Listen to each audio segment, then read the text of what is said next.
Hello everybody, and we are back today for another Creepypasta. But today's a special one. We're doing actually two Creepypastas because I checked both of them out and they're pretty small. They're pretty short Creepypastas. Anyways, this one is called Octillery. There was a boy who thought he had a deep friendship with his octillery. He thought that octillery loved him as much as he loved her, and they went everywhere together. He had her ever since he was a child and had raised her to be a strong fighter. He thought his octillery was the strongest of them all. Maybe he was right. But one day he had a fight with his best friend, and when they were out adventuring. He thought that him and his friend weren't going to be friends anymore, and that made him angry.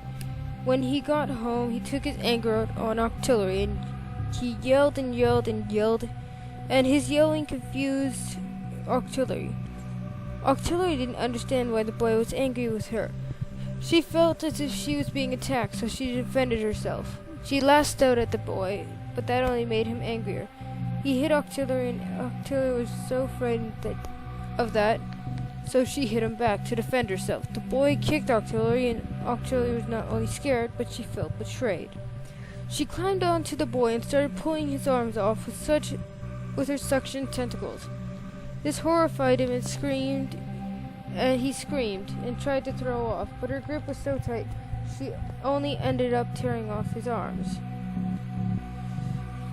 The boy screeched and he felt the agony of his arms being ripped away from his body. He struggled to get away, but by that time he was weak and unable to escape octillery's powerful grasp. The boy screamed and writhed, desperate to escape the nightmare as octillery reached her head back to give the final blow. But that was kind of odd. As I told you, that was probably not even a minute long. That one was actually really short, Now we're going to be doing acid. As you know. Acid. I have very little time to write this. 3 days ago, I received Pokemon Diamond from a close friend of mine for my birthday. It was a brand new, never been opened game. Excitedly, I fired it up as soon as I got home. Strangely, there was a save file already present. The trainer's name was Lucas, and he had all the Pokemon badges. I curiously loaded the save and was confronted with the sign of a steering wheel on the game. He had a team composing of 4 Ghastlies and 2 Magikarp. The Ghastlies were all named Desire, and the 2 Magikarp were both named Carp and Diem. I laughed a little at the intentional spelling of Carp, Carpe Diem, and went off into the grass to test these Pokemon. Despite not being the head of the party, one of the Magikarp came out first. The game proudly announced, "Carpe Diem wants to fight." I sighed and tapped to fight.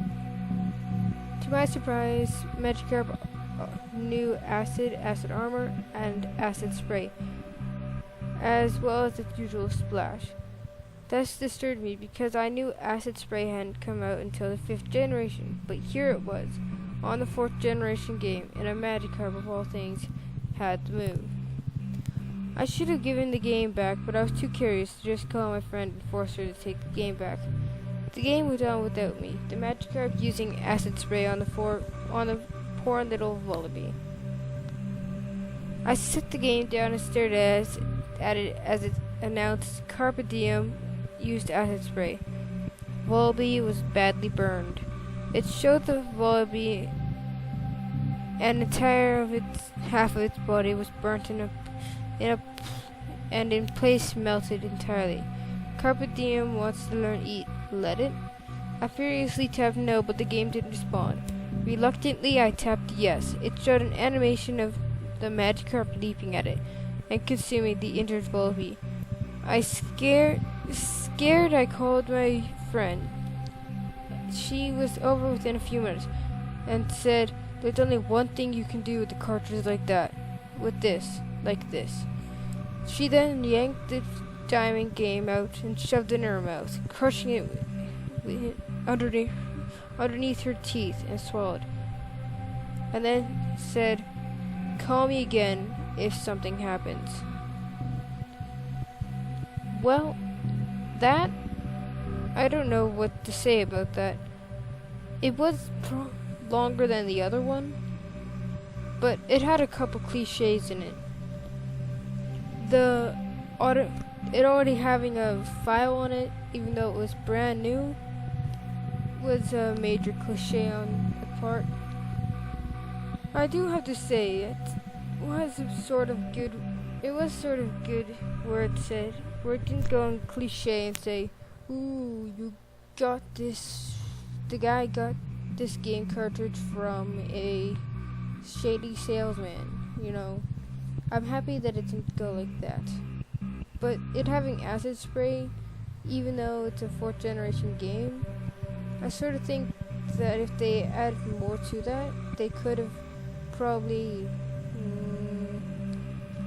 made the creepypasta at least a little bit better. And then the cliche on the Pokemon's names and why and how some Pokemon randomly comes out even though it's not on the front of the pack. And the way it automatically forces you to play even without you being there. It's really creepy. Not really creepy, but you know what I mean, right? Well, anyways, guys, that's the creepypasta for the day. The creepypastas for the day. Anyways, I hope you liked this, and I will be doing more, not just creepypastas, but you know, normal gaming and stuff. Anyways, hit that like button, that subscribe button, and that comment button. And type in your comments and all your all your creepypasta links. Thanks a lot, and see you later.